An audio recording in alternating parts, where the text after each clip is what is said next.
The IMF says Nigeria has not approached it for funding assistance despite reforms that have affected the population.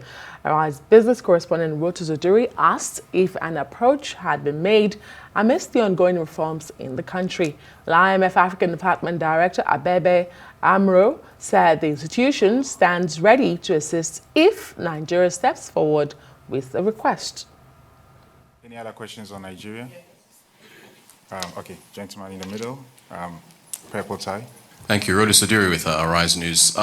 Nigeria, of course, has been mentioned, gone through two really pertinent reforms in terms of liberalization of foreign exchange market and also the removal of fuel subsidies.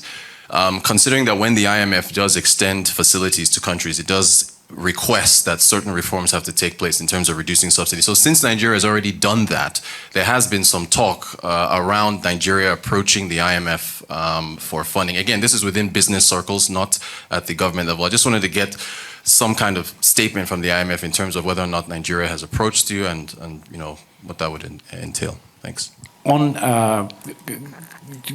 There was a question about whether there's been a request for funding from the IMF. No, there has not been a request for funding from the IMF from Nigeria.